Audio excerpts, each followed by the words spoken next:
Anda mungkin telah mencuba segalanya. Anda telah menulis matlamat anda 100 kali. Anda telah membuat papan visi yang cantik. Anda telah mengulang mantera dan afirmasi sehingga suara anda serak. Anda telah bermeditasi tentang kehidupan impian anda, membayangkannya dengan setiap perincian yang jelas. Namun, anda melihat sekeliling dan realiti anda tetap sama. Kekurangan yang sama, kekecewaan yang sama, corak yang sama berulang lagi dan lagi. Anda mula bertanya, adakah semua ajaran manifestasi ini satu pembohongan? Adakah anda melakukan sesuatu yang salah? Jawapannya adalah ya dan tidak. Anda tidak salah kerana anda mempunyai kuasa untuk mencipta realiti. Tetapi ajaran yang anda ikuti mungkin tidak lengkap. Mereka telah memberi anda langkah pertama, iaitu niat atau visualisasi, tetapi mereka telah meninggalkan langkah yang paling penting.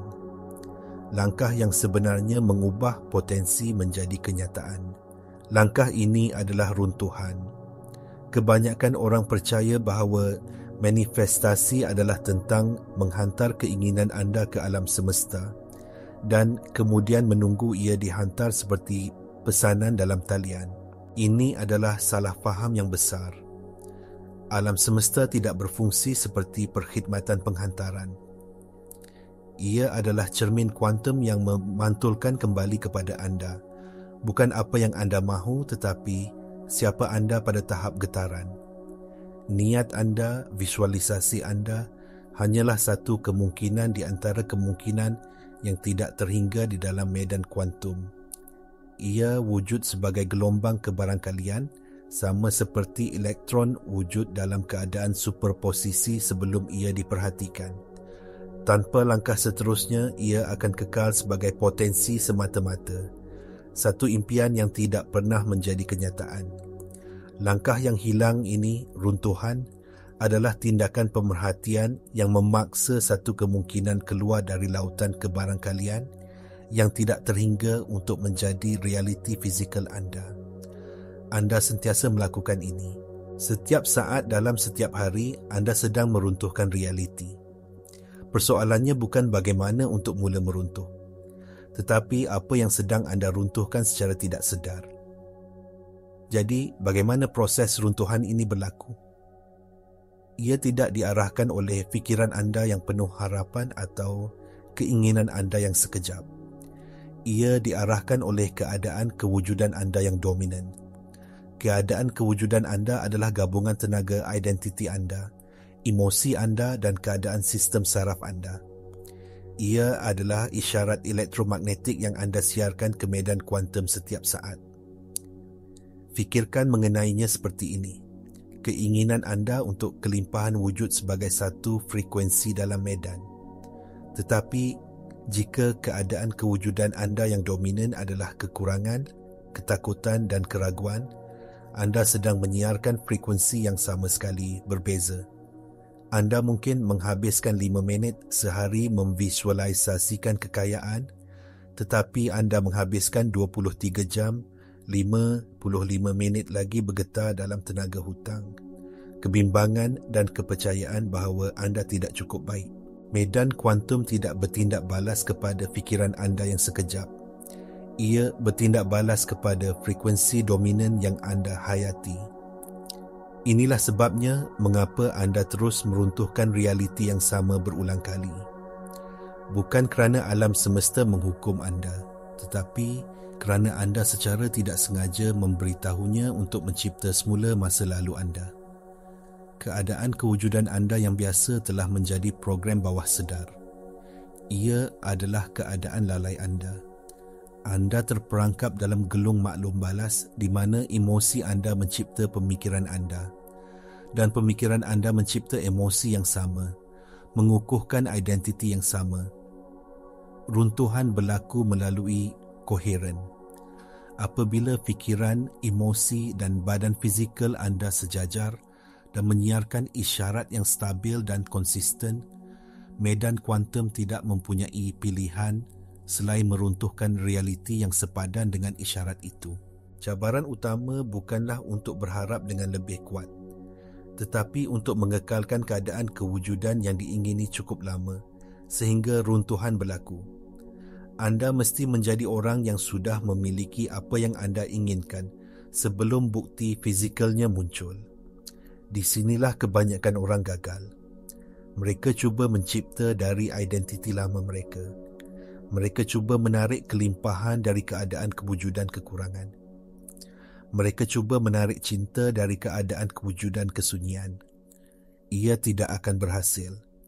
Anda tidak boleh menipu medan kuantum. Anda tidak menarik apa yang anda mahu. Anda menarik siapa diri anda. Untuk mengubah realiti anda mesti terlebih dahulu mengubah identiti anda. Ini adalah inti ajaran mistik kuno dan kini disahkan oleh neuroscience moden. Ajaran kitab-kitab suci kuno sering bercakap tentang menganggap perasaan keinginan yang telah tercapai. Ini bukan angan-angan. Ini adalah arahan untuk kejuruteraan kuantum. Apabila anda benar-benar merasakan emosi masa depan anda sekarang, badan anda secara literal tidak tahu perbezaannya. Otak anda mula mencipta sambungan saraf baru, seolah-olah pengalaman itu telah berlaku. Anda mula mengubah ekspresi gen anda, seperti yang ditunjukkan oleh bidang epigenetik. Anda sedang memprogram semula sistem saraf autonomi anda untuk hidup dalam realiti baru itu. Anda sedang menjadi orang itu pada tahap selular. Namun, fikiran bawah sedar anda yang mengawal 95% tingkah laku harian anda akan menentang perubahan ini. Ia telah diprogramkan oleh pengalaman lalu anda, oleh setiap kesakitan, setiap kekecewaan. Tugasnya adalah untuk memastikan anda selamat dengan mengekalkan anda dalam keadaan yang biasa, walaupun keadaan itu menyakitkan. Fikiran bawah sedar anda tidak peduli dengan kebahagiaan anda. Ia hanya peduli dengan kelangsungan hidup anda berdasarkan data masa lalu. Jadi, apabila anda cuba merasakan kelimpahan, program bawah sedar anda akan menjerit. Ingat tak masa kita muflis? Ingat tak bila kita gagal? Ia akan mencetuskan perasaan takut dan ragu-ragu untuk menarik anda kembali ke identiti lama yang selamat dan dikenali. Pertempuran sebenar manifestasi bukanlah dengan dunia luar, tetapi dengan pengatur caraan dalaman anda sendiri. Maka bagaimana kita boleh memprogram semula fikiran bawah sedar dan mengubah identiti kita secara sengaja untuk mengarahkan runtuhan? Kuncinya adalah melalui amalan yang konsisten yang mewujudkan koheren dan menanamkan identiti baru ke dalam badan. Ini bukan tentang memaksa atau berjuang. Ini tentang melatih semula dan menyusun semula. Pertama, mulakan dengan pernafasan koheren. Apabila anda cemas, takut atau ragu-ragu, sistem saraf anda berada dalam mod lawan atau lari. Dalam keadaan ini, mustahil untuk menyiarkan isyarat koheren tentang kelimpahan atau kegembiraan. Dengan melambatkan pernafasan anda secara sedar, menarik nafas selama 5 saat dan menghembus nafas selama 5 saat, anda menghantar isyarat keselamatan kepada otak anda. Anda mengaktifkan sistem saraf parasimpatetik anda yang mengawal rehat dan penghadaman. Ini mengalihkan badan anda dari mod kelangsungan hidup ke mod penciptaan. Ia adalah langkah pertama yang paling asas untuk menenangkan bunyi bising dalaman supaya anda boleh menyiarkan isyarat yang jelas. Kedua, gunakan imajinasi anda sebagai latihan. Fikiran tidak tahu perbezaan antara pengalaman sebenar dan yang dibayangkan dengan jelas. Apabila anda menutup mata dan melatih realiti masa depan anda, bukan hanya melihatnya tetapi merasakannya dengan semua deria anda sedang memasang perkakasan neurologi yang baru. Rasakan kegembiraan, kesyukuran, kebebasan seolah-olah ia sedang berlaku sekarang. Apakah yang akan anda lihat? Apakah yang akan anda dengar? Apakah yang akan anda sentuh? Dengan melibatkan badan anda secara emosi, anda sedang mengajarnya bagaimana rasanya hidup dalam masa depan itu. Anda sedang memberikan peta jalan baru kepada fikiran bawah sedar anda. Latihan mental ini apabila dilakukan berulang kali, mula mengatasi program-program masa lalu. Anda bukan lagi hanya berharap untuk masa depan. Anda sedang mengingatnya secara aktif. Mari kita mendalami lebih lanjut. Medan kuantum bukanlah ruang kosong di luar sana. Ia adalah medan tenaga dan maklumat yang saling berhubung dan merangkumi segala-galanya, termasuk diri anda. Setiap kemungkinan wujud di dalamnya sebagai potensi gelombang. Fikiran dan perasaan anda juga merupakan gelombang tenaga. Eksperimen celah ganda yang terkenal dalam fizik kuantum menunjukkan bahawa zarah seperti elektron bertindak sebagai gelombang kemungkinan apabila tidak diperhatikan. Tetapi saat seorang pemerhati mengukurnya, gelombang itu runtuh menjadi satu zarah di satu lokasi tertentu. Anda adalah pemerhati realiti anda. Kesedaran anda adalah daya yang meruntuhkan gelombang kemungkinan menjadi pengalaman zarah. Tetapi apakah yang memfokuskan pemerhatian anda? Ia adalah gabungan tenaga perhatian dan niat emosi anda. Di mana anda meletakkan perhatian anda, di situ anda meletakkan tenaga anda.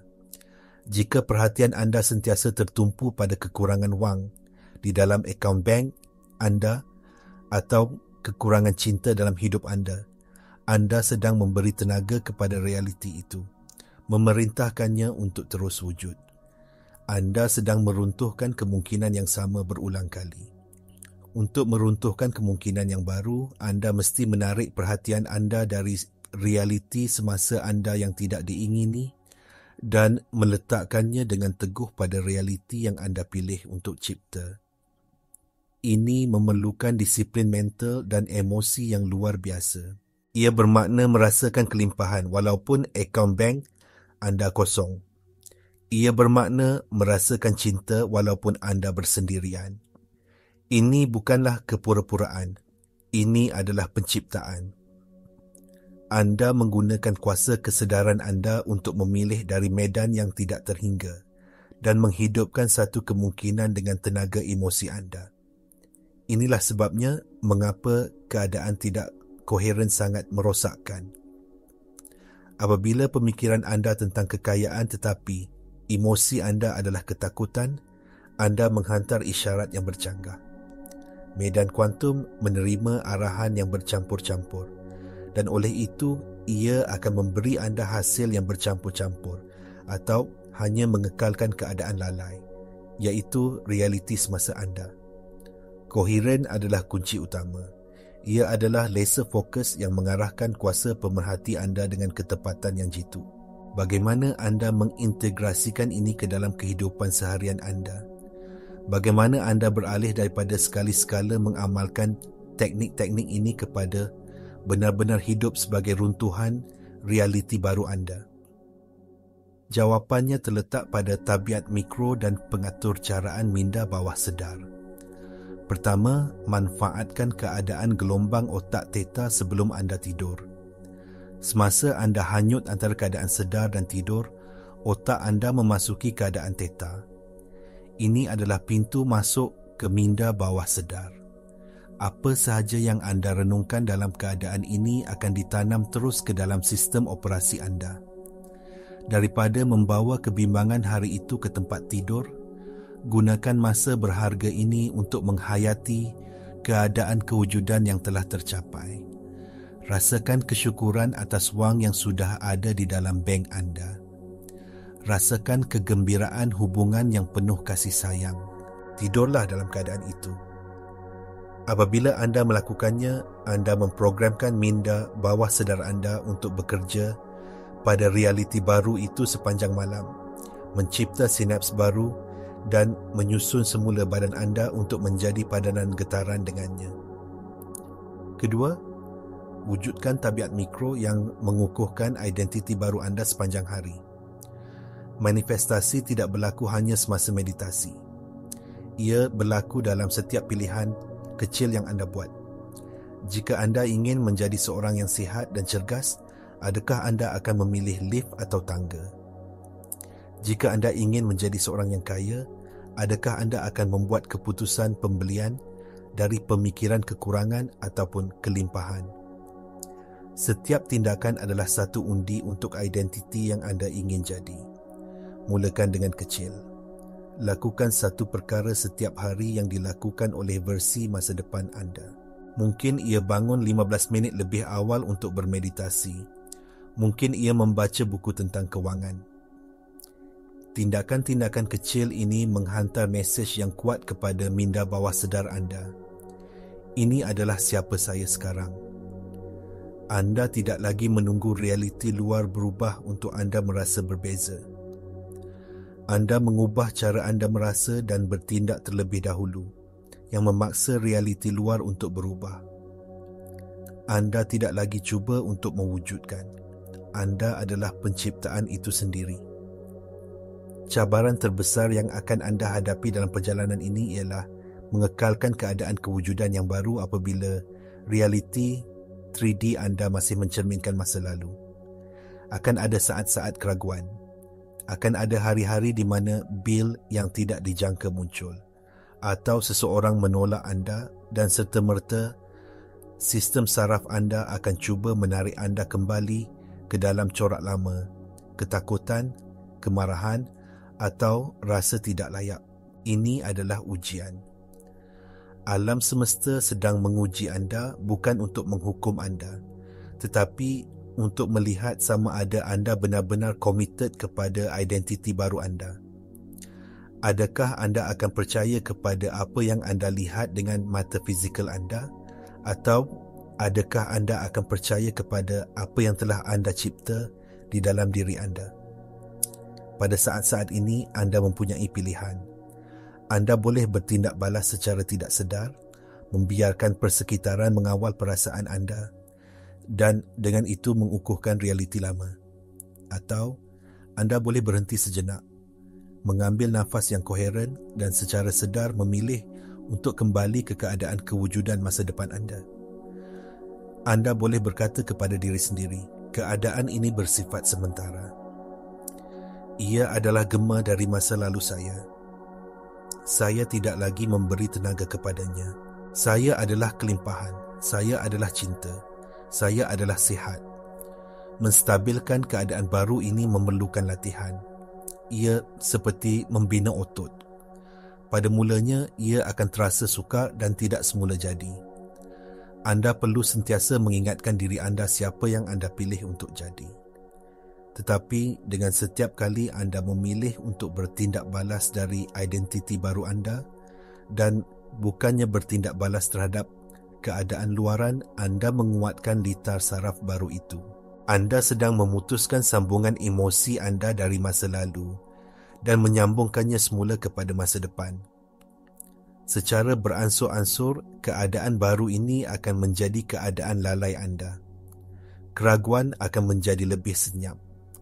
Kepercayaan akan menjadi lebih kuat. Anda akan mula melihat bukti-bukti kecil realiti baru anda muncul di sekeliling anda. Ini adalah tanda-tanda bahawa runtuhan sedang berlaku. Jangan goyah. Teruskan menghayati keadaan akhir. Kesimpulannya, perjalanan manifestasi bukanlah tentang mendapatkan sesuatu. Ia adalah tentang menjadi seseorang. Sudah tiba masanya untuk berhenti meminta dan mengemis kepada alam semesta untuk memberikan keinginan anda. Anda bukan mangsa keadaan. Anda adalah arkitek realiti. Kuasa tidak berada di luar anda. Ia berada di dalam diri anda, menunggu untuk diarahkan oleh kesedaran anda. Model manifestasi yang lengkap adalah ini. Niat anda memilih potensi dari medan kuantum. Emosi anda yang tinggi dan koheren adalah tenaga yang menghidupkan potensi itu. Dan keadaan kewujudan anda yang dihayati secara konsisten adalah pemerhati yang meruntuhkan potensi itu menjadi realiti. Anda sedang meruntuhkan realiti pada setiap saat. Sehingga kini anda mungkin telah melakukannya secara tidak sedar, mencipta semula masa lalu anda berulang kali. Tetapi sekarang anda tahu. Anda mempunyai pengetahuan dan alat untuk menjadi pencipta yang sedar. Berhenti memberi tumpuan kepada apa yang anda mahu. Sebaliknya, tumpukan perhatian kepada siapa anda perlu jadi untuk mempunyai perkara-perkara itu secara semula jadi. Apakah perasaan versi diri anda yang sudah hidup dalam realiti impian anda? Bagaimana mereka berfikir? Bagaimana mereka bertindak? Bagaimana mereka membawa diri mereka? Jadilah orang itu sekarang. Latih badan dan minda anda untuk hidup dalam masa depan itu sehingga ia menjadi satu-satunya realiti anda. Amalkan pernafasan koheren. Latih semula imajinasi anda. Programkan semula minda bawah sedar anda sebelum tidur. Kukuhkan identiti baru anda dengan tabiat mikro. Dan yang paling penting, apabila keraguan muncul, pilih untuk percaya pada visi dalaman anda lebih daripada keadaan luaran anda. Ini adalah kerja yang sebenar. Ia bukan jalan pintas atau formula magic. Ia adalah disiplin harian untuk menguruskan keadaan dalaman anda, tanpa mengira apa yang berlaku di sekeliling anda. Inilah jalan menuju penguasaan diri. Inilah cara anda berhenti mengejar realiti dan mula mengarahkannya. Pilihan di tangan anda. Adakah anda akan terus menjadi gamer masa lalu anda, atau adakah anda akan menjadi frekuensi masa depan anda? Mulakan hari ini. Mulakan sekarang.